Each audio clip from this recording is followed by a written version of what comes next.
আমরা আজকে class 11-এর batch করলাম কালী পুজোর আগের দিন। সো দীপাবলি বা দিওয়ালি যাই অকেশন বলো না কেন, সেটা আমরা ব্যাচের শেষে সেলিব্রেট করছি। আমাদের মোটামুটি আইটেম আছে গরম কচুরি, আলুর দম আর একটা করে মিষ্টি। তো এটা আমরা খেয়ে মোটামুটি সবাইকে হ্যাপি দীপাবলি জানাবো। তাহলে তোমরা ডিস্ট্রিবিউশন করে দাও। তোমরা খুশি তো সবাই? হ্যাঁ রাজা, তুমি খুশি তো? হ্যাঁ। এরকম লাগলো রে? খুব হাসছিস, ভালো লেগেছে না? হ্যাঁ সুজিতা, ঠিক আছে। বর্ষা, পূর্ণিমা, দিয়া, রাজা খেয়েছো একটু?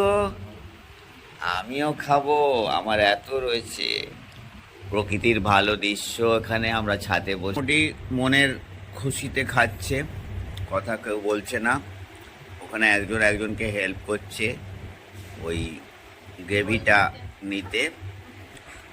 রাজাও নিজের মনে খাচ্ছে। তো সবাইকে আমি জানাচ্ছি হ্যাপি দীপাবলির শুভেচ্ছা। শুভেচ্ছা। Thank you so much. We are so much grateful to you. Thank you. You are welcome.